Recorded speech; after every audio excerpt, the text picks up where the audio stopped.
Super Bowl or bust for the Detroit Lions. That's something that we've been kind of talking about this week on the show, is Super Bowl aspirations or bust for the Lions. And Sam kind of took it a step further and said he would like to make sure their aspirations are actually Super Bowl win or bust for the Detroit Lions. Man, how are you feeling about their chances, especially with some of the early things that you've heard, coaching moves, some futures contracts, people that you think might break out and such? How are you feeling about those aspirations? Oh, man. To sit and talk about the Detroit Lions Super Bowl window being open, it takes away the sting of that choke job against the 49ers. You look at this team, and I think first and foremost, everybody's excited. Ben Johnson, Aaron Glenn are back. They decided to run it back with the Detroit Lions, which really goes to show you the trust level that they have in Dan Campbell, the respect that they have for this organization. Losing that way was absolutely devastating for everybody involved. Alex Anzalone, I know you guys talked about it earlier this week about the piece that he penned, but when you got this core group of players and you got Brad Holmes running the ship with Dan Campbell, it's a formula for success. I expect this football team again in 2024 to have double-digit wins, to play at a high level, to compete against the best. They're going to play a first-place schedule, and I think that when you look at this football team, the interesting part is to now kind of look at how is Brad Holmes going to retool this roster. And I think it's going to be interesting to see based on what he said. Does it mean that a lot of the free agents are going to come back? Does that mean calculated risk in letting some guys go? The Brad Holmes did say, look, we're a draft and develop team and we're going to sign our own, which leads me to believe that a lot of the salary cap that they have, the $60 million, is going to go towards signing their own players. And it's going to be interesting to see when he said, the comment that really got everybody interested from his talk was, trust me, it's going to look different than maybe what you think. Trust in the process. Don't get spooked by Broder and his hot takes. Just trust the process and allow everything to come. And I think it's going to be interesting to see how he puts together this roster again to make that push. And absolutely, this is the 2024 is the year you got to aim to win it all. And John, speaking of those core players and the concept of Brad taking care of his own, maybe pumping money into those players currently on the roster to reach these goals, to get back to the Super Bowl. There's a man who's been in the news this week, especially, named Amon-Ra St. Brown. There's been some comparisons to other NFC North wide receivers, but what I first want to ask you about, is he a $20 million a year guy? Is he a $30 million? Where do you view Amon-Ra St. Brown in terms of what Brad Holmes should be doing next?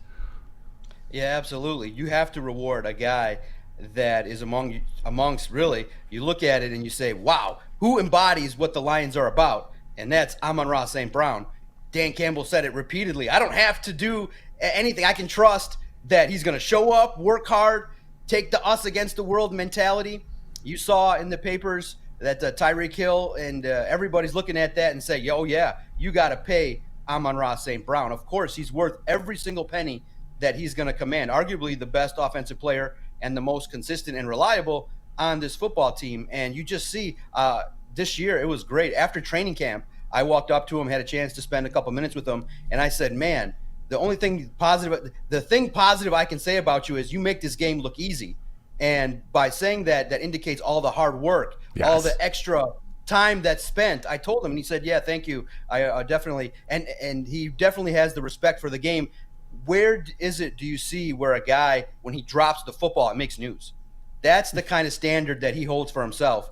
And now that he's got his eyes open and the first taste of success in the NFL playoffs, Brad Holmes is going to take care of his guy. And he's amongst the top 5 NFC wide receivers in the conference and in the division. So you take care of your own, you make sure he's happy, and whatever number he asks for, you pay it, because he's the guy that's going to make this offense move forward again in 24.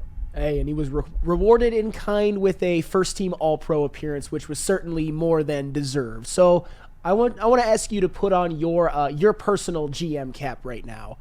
If you are running the Detroit Lions, which you're not, I think we're all happy that Brad Holmes is, and none of us are. Who is the free agent that you would prioritize the Lions bringing back the most this offseason?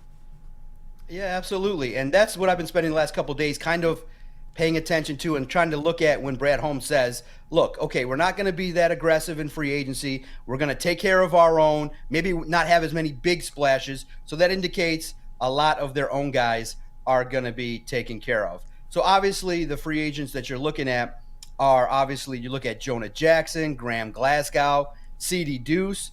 And so I say, okay, when he says, don't get spooked by what we're doing, I think that indicates maybe a popular player is not going to be brought back. Maybe even the likes. And the two guys I think that maybe are not being talked about that maybe are going to be let go, I think they move on from Josh Reynolds and Graham Glasgow and prioritize bringing back Jonah Jackson. And here's why. Jonah Jackson is key in the run game. You realize that when he was there and healthy, he was a guy that made that offensive line really stout as well. Look, Graham Glasgow is above the age of 30 and wants more money. Now, in the NFL, I know these stories of guys that are consistent, hometown guys, went to Michigan, but the proper way to build is to go younger in the offensive line. So I would think maybe a surprise candidate not to be brought back could be Graham Glasgow. And I think that Josh Reynolds, when you look at it, you could say, you know what, if you're going to start to allocate big dollars to St. Brown and the likes of those that you want to bring back in Jared Goff, maybe you look at moving on from Josh Reynolds as well, because you have a young guy in the waiting that you drafted in Antoine Green. So I think the player that you prioritize is Jonah Jackson, and maybe he ends up being on the roster when many people think that he's going to be gone.